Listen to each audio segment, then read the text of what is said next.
There were 8 participants in this usability test. This table shows the participant ID, age, gender, education, level of computer comfort, and similar persona. With this information and other data gathered, we were able to conclude that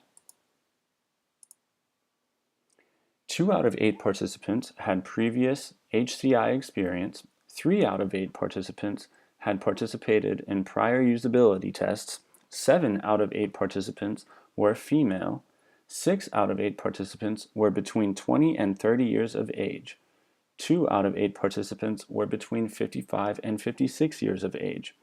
Every participant held a college degree. 3 out of 8 participants were advanced users of technology.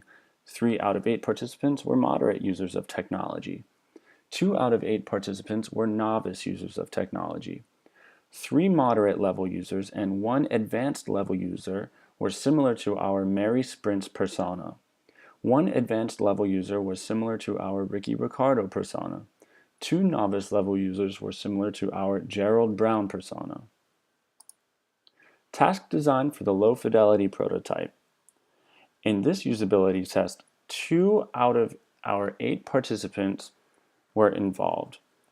The first task was involved with attaching the BioTrax patch to an appropriate appendage.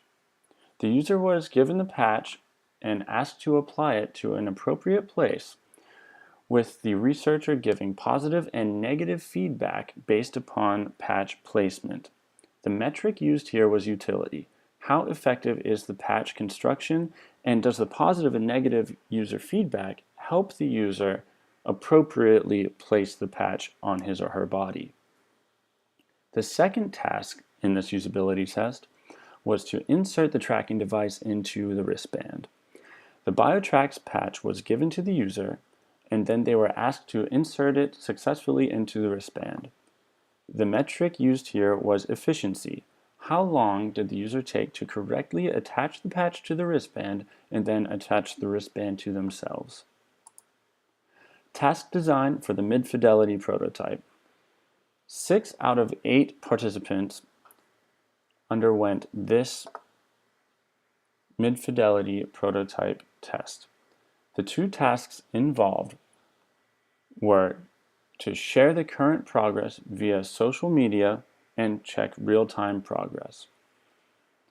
The first task asked the user to log into the application, sign into their Twitter account, and then share their progress. The metric used here was efficiency. How long does it take the user to sign into Twitter and share something? The second task asked the participant to check their real-time status. This was an open-ended task, allowing the user to use whatever means they deem necessary in order to view their current exercise progress. The metric used here was effectiveness. How easy is it for a user to get their most current health-related progress?